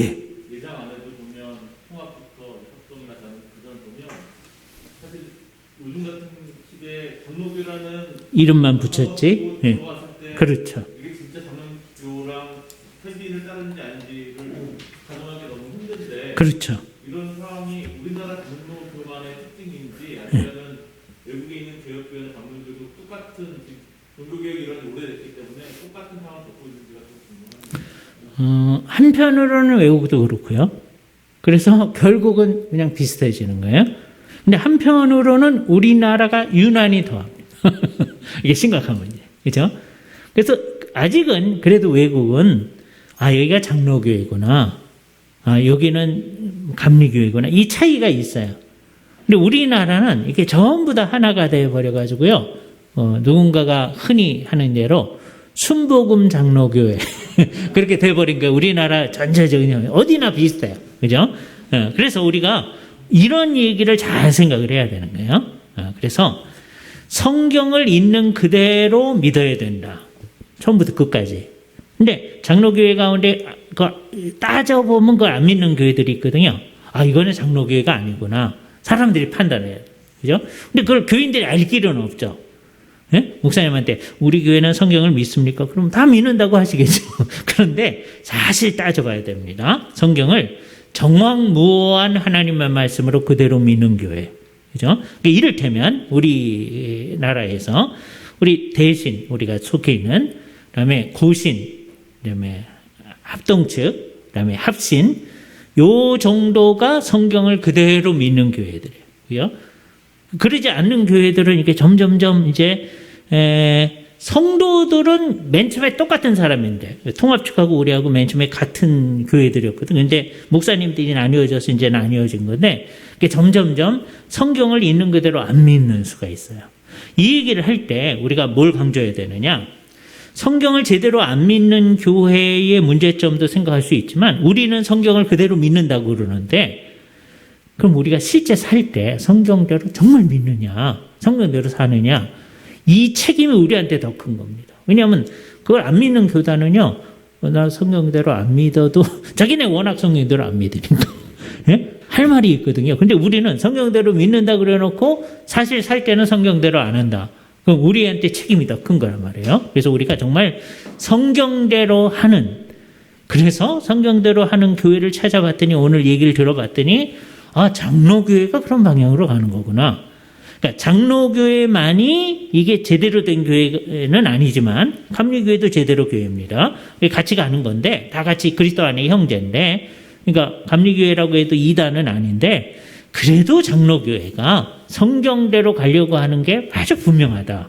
오늘 얘기를 들어보니 그러잖아요. 칼빈이 그런 방향으로 간 거죠. 그래서 이 좋은 전통을 우리가 잘 따라가야 되겠죠. 그죠?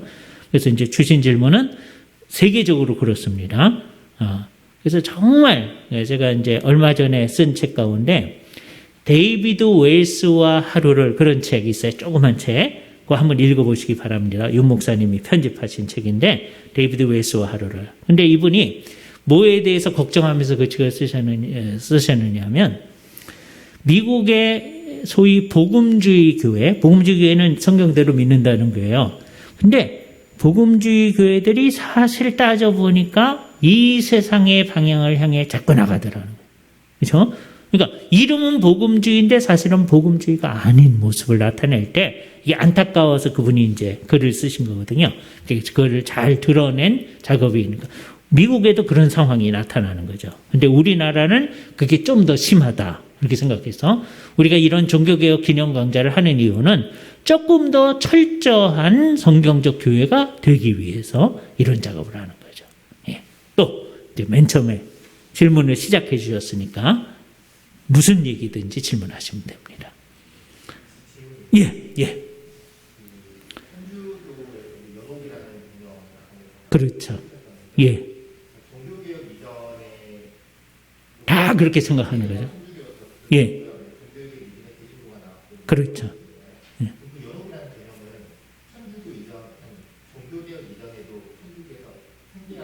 예. 한 4세기서부터 사람들이 점점점 그런 생각을 이제 만들어가기 시작하더니 천주교에서 완전히 교리화 해가지고 예수를 안 믿는 사람들은 지옥에 가지만 또 아주 뛰어나게 열심히 잘한 사람들은 곧바로 하늘에 가는데 대부분의 예수 믿는 사람은 일단 연옥에 갈 거다. 이렇게 생각한 거예요. 근데 문제는 성경에 암만 찾아봐도 그런 게 없는 거예요. 예? 성경에 없는 얘기를 하기 시작하는 거죠. 근데 그뿐만 아니라 되게 많아요. 그런 것들은 이제 없애는 작업을 우리가 해야죠. 그죠? 예. 그럼 이제 어떻게 되느냐? 그럼 이제 우리 희망이 없습니다. 천주교의 교리가 옳다면 우리 희망이 없는 거예요. 연옥을 없앴으면 우리가 이제 하늘에 못 가면 지옥에 가는 거잖아요. 그죠? 그런데 아주 감사하게 우리가 정죄받아 마땅한, 지옥 가야 마땅한 사람인데 우리 주 예수 그리스도께서 우리에 대한 형벌을 다 받아주셨다. 그리고 예수 그리스도의 의를 우리에게 주셨다. 아까 놀라운 교환이 일어났다고 그랬잖아요. 그럼 요거를 진짜로 믿는 사람하고 가짜로 믿는 사람이 나오는 거예요. 가짜로 믿는 사람은 구원 못 받아요. 가짜로 믿으니까. 이 얘기를 듣더니 목사님한테 한 10번은 그거 확인합니다. 목사님, 내가 한 것 때문에가 아니고 예수님이 하신 것 때문이라는 게 분명하죠? 그렇다고 그랬더니 그러면 나중에 딴 말 하시면 안 됩니다. 그러더니 하는 말이 그러면 이제 내 마음대로 살아도 되겠습니다. 그렇게 생각하고 사는 사람은 예수를 안 믿는 거예요. 예수를 진짜로 믿는 사람은 어떻게 할 수밖에 없어요? 내가 지옥 가야 마땅한 형벌을 예수님이 받으셨다. 그 얘기를 딱 들었을 때 너무너무 감사해서 자기 자신을 다 주 앞에 드리는 일을 그때서부터 지금까지 죽기까지 계속하는 거예요. 그래서 우리는 예배할 때마다 뭐 하는 거예요? 헌신하는 거예요. 나 자신을 다 드리는 거예요. 너무너무 감사해서. 예? 헌신하고 나면 주께서 뭘 많이 주기 때문에 헌신하는 거죠. 그거 아니에요. 너무 감사해서 하는 거다. 그죠? 이게 진짜 예수를 믿는 거다. 그죠? 근데 우리는 예수를 믿고 열심히 나 자신을 드리면서 사는데 그거를 잘했다고 전혀 생각하는 게 없는 거예요. 왜? 좋은 일은 다 주께서 하신 거니까. 나는 그냥 감사해서 나 자신을 드리는 것 뿐이죠. 그게 진짜 기독교. 그게 진짜 예수를 믿는 거예요. 그죠? 그래서 잘못된 교리가 제거되고 나면 우리가 진짜 주님을 잘 섬기고 제대로 섬기고 감사하는 일이 따라 나오게 될 거다라고 하는 걸 분명히 해야죠. 그죠?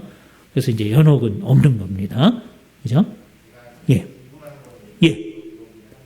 예. 아. 예, 예. 예. 예, 예. 아. 예. 아.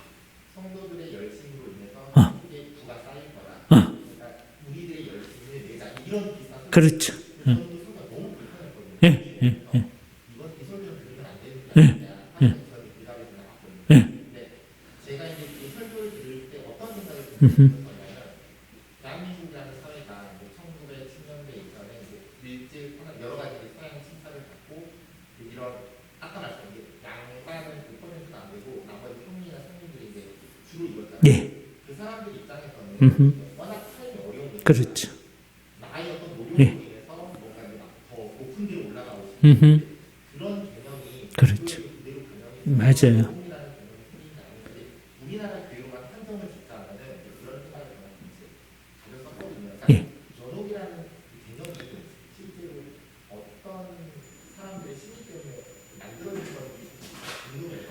예, 정확한데요. 어떻게 된 거냐면 사람들은 내가 종교적으로 뭔가를 한 게 잘했다고 하고 싶어지는 거예요. 예? 그래서 이제 불교나 천주교회는 그거로 구원받는 거예요. 내가 예수를 믿고, 이제 불교는 예수 믿는 거 없지만 천주교회는 예수 믿고 그 다음에 내가 한 게 공로가 돼서 하자는 거예요. 근데 개신교회는 어떻게 되느냐면 구원은 예수님이 하신 것 때문에 받는 거고, 그런 다음에 한동안 뭐가 유행했느냐 하면 구원은 예수님의 공로로 받는 거고, 그 다음에는 내가 열심히 한 거에 근거해서 상급을 받는다, 이런 개념이 나타난 거예요. 그때 섬에서 들은 설교가 바로 그겁니다. 상급을 받는 거예요. 그럼 그 얘기를 들으면 사람들이 그래, 내가 열심히 해서 상급을 받아야 되겠다. 그 사람들이 좀 순진하고 괜찮을 때는 그 효과가 있어요. 그잖아요? 그럼 나중에 이게 무슨 문제를 생기냐면, 목사님, 나만 해도요, 열심히 할 것 같지도 않고 상급 받을지도 않을 것 같으니까 그냥 천국에만 보내주시죠. 근데 천국은 어떻게 하면 되는 거예요? 그냥 믿기만 하면 된다면서요. 그러니까 이제부터 아무것도 안 할 테니까 주일 아침에 나올게요. 그럼 나 천국 가는 거 분명하죠? 그럼 이게 분명히 우리를 타락시킵니다. 그죠? 그러니까 맨 처음엔 좋은 의도로 그 얘기가 나온 거예요. 구원은 예수님의 공로를 믿음으로 받는 거고, 그 다음에는 내가 열심히 해가지고 상급을 받는 거다. 좋은 의도로 말한 거예요. 근데 이거를 우리는 깨야 됩니다. 그죠? 자, 그럼 어떻게 되느냐? 우리는 정말 내가 한 거 아무것도 없는 거예요. 열심히 한 사람도 내가 한 거 없는 거, 주님이 다 은혜로 받는 거예요. 자, 그래서 나중에도 최후의 심판대 앞에서도 여러분이 열심히 한 것 때문에 뭐 받는 건 아니고요. 주님 때문에 겨우 구원받는 거예요. 지금도 마찬가지고 최후의 심판대 앞에도 마찬가지입니다. 자, 그런데 그러면 상급은 없느냐? 성경에 보니까 상급이 있다는 거예요. 예?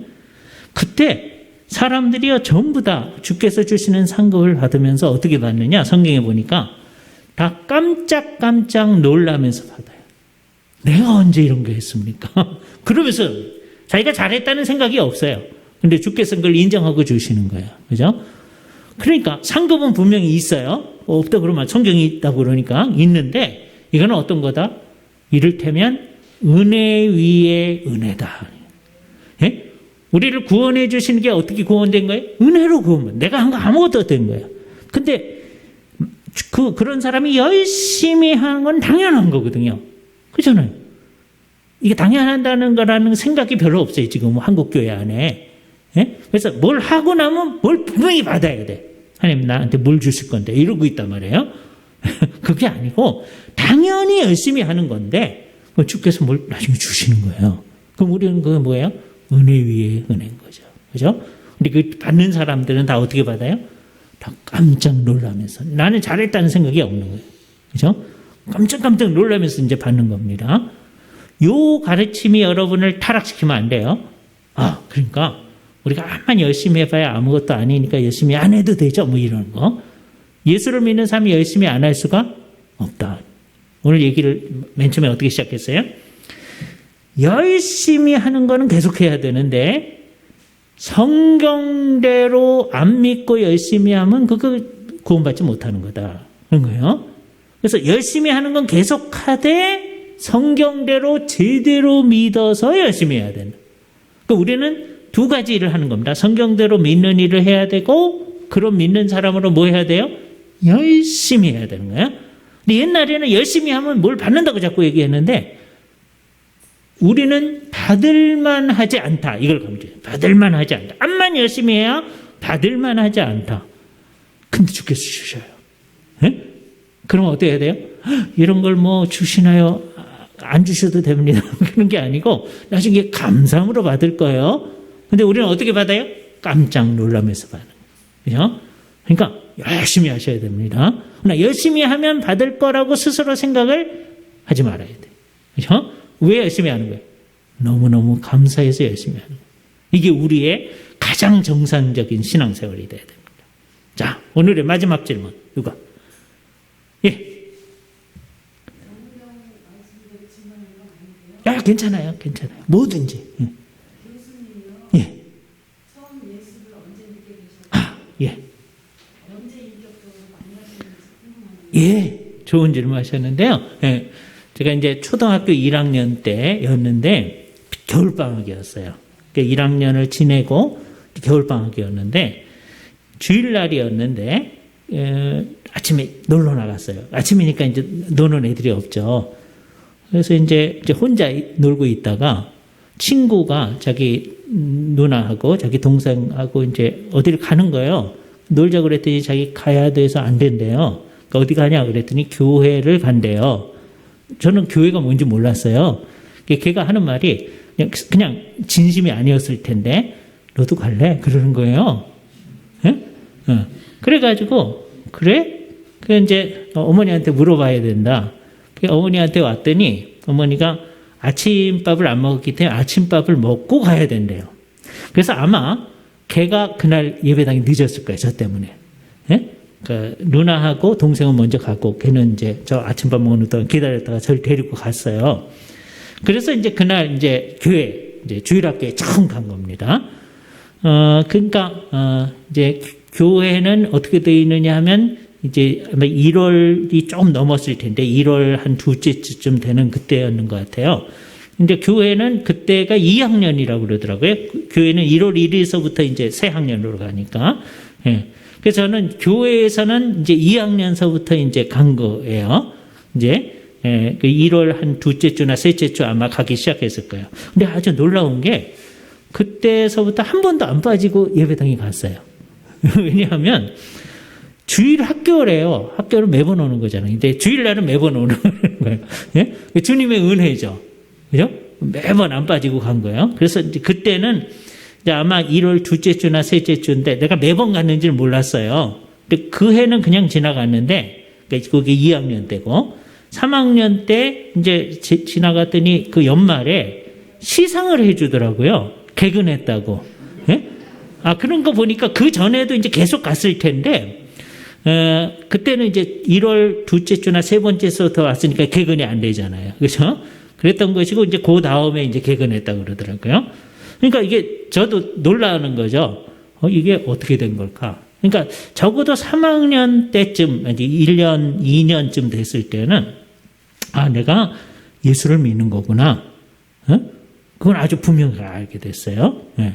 그리고 내가 이제 예수를 위해 살아야지. 이건 아주 분명했어요. 그래서 이제 아주 자연스럽고 저는 교회에서 이제 계속 자랐고, 중학교 때쯤에 이제 마음속에 나는 이제 목사가 돼야 되겠다. 뭐 이런 생각을 했죠. 그죠? 그래서 이제 우리 주일학교 중고등부 학생들하고 아주 열심히 했었고, 그 중학교 때부터 이제 오늘 우리가 얘기했던 이 칼빈을 우리가 이제 장로교회니까 늘 열심히 공부를 했어요. 그죠? 그래서 이제 칼빈이 한 그 중요한 작업 중에 하나가 아까 저 찬송가 만한 책 맨 처음에 썼다고 그랬잖아요. 그게 이제 기독교 강요라는 책인데, 그게 이를테면 조직신학이라는 이제 요즘에 우리가 하는 대로 그런 작업이 되어집니다. 그래서 저는 이제 나중에 신학교 가서 공부할 때도 자연스럽게 그냥 조직신학 하는 거다. 이렇게 된 거예요. 그래서 이제 조직신학을 평생 가르치면서 연구하면서 그렇게 된 거예요. 그죠? 그래서 예수님을 이제 몇 년, 몇 월, 며칠에 믿었느냐, 이거 얘기할 수는 없어요. 그러나 아주 자연스럽게 초등학교 2학년 이제서부터 예수를 믿기 시작한 거죠. 이제 학교에서는 1학년 때부터 믿기 시작한 건데, 한 2학년, 3학년 때서부터는 난 믿는 사람이다. 아주 분명히 확신하게 됐고요. 그 다음에 그걸 위해서 나는 살아야 되겠다. 그렇게 했었습니다. 예. 예. 혹시 이 질문 안 하면 오늘 밤 잠 안 온다. 뭐 이런 거 있어요? 예. 아, 예. 감사합니다. 예. 예. 예. 예. 기회를 놓쳤어요. 예. 그렇죠.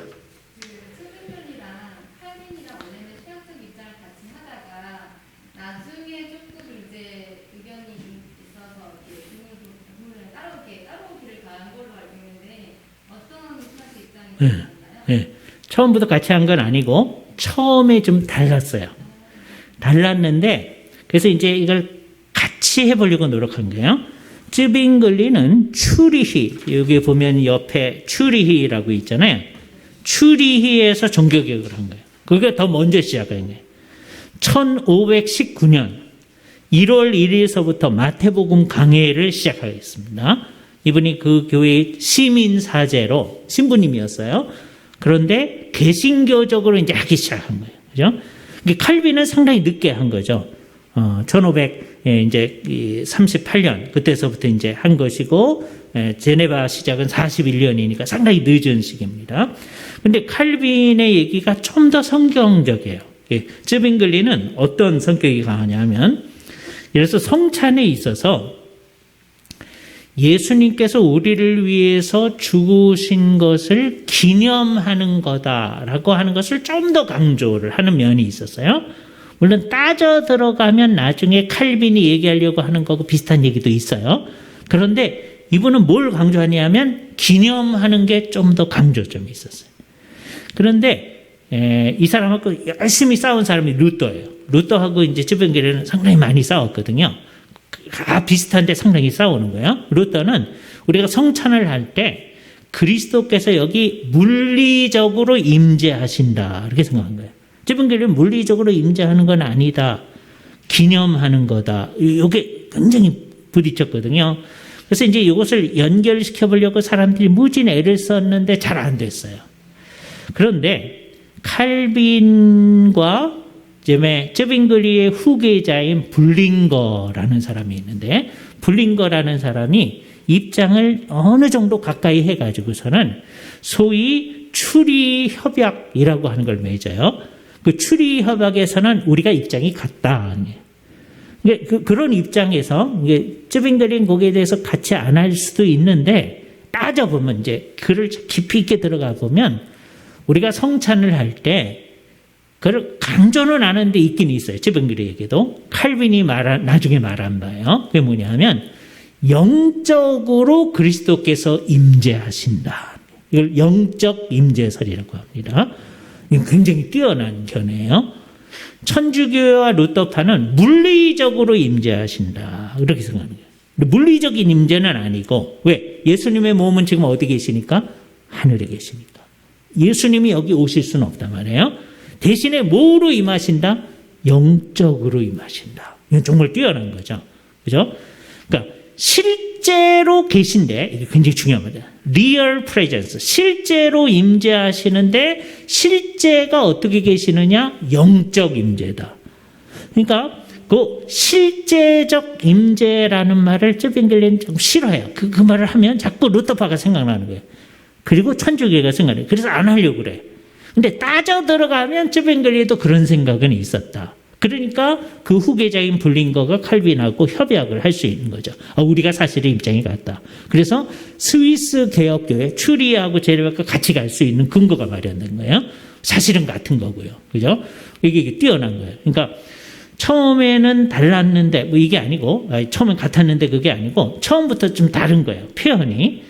그런데 속에 같은 게 있어서 나중에 같음이 드러났고 우리가 같이 가는 거다라고 하죠. 그래서 우리 개혁파 교회는 사실은 추리, 즉 쯔빙글리부터 시작했다. 그래도 좋아요. 예? 칼빈은 나중에 온 사람이에요. 그러니까 제2세대에 해당하는 사람. 그러나 굉장히 잘 정리해서 성경적으로 가는 거죠. 그래서 우리는 칼빈을 굉장히 존경하는 겁니다. 왜? 칼빈 자신이 중요해서가 아니고 성경적으로 가려고 하는 게 아주 분명했기 때문에요. 그리고 정리하는 데 있어서 이 사람은 정말 귀재예요. 잘 정리하신 거예요. 그래서 우리가 정말 성경이 말한 대로 잘 간 이분을 잘 따라가면서 우리는 그거를 더 성경적으로 가려고 하는 그 일을 해나가야 되죠. 그죠?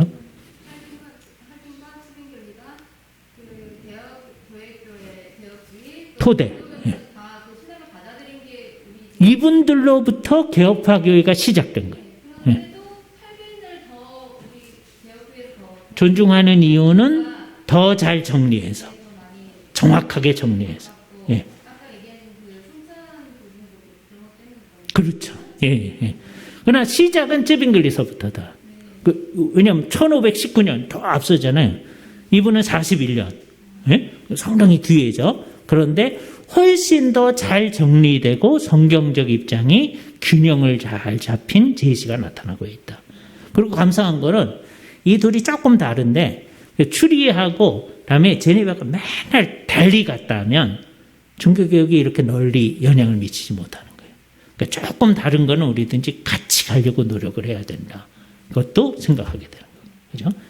그리고 쯔빙글리와 칼빈이 개혁파의 시작점이다. 이렇게 시작하시면 돼요. 예, 됐습니다. 기도는 아까 했고 목사님 권고해 주시고 마치겠습니다.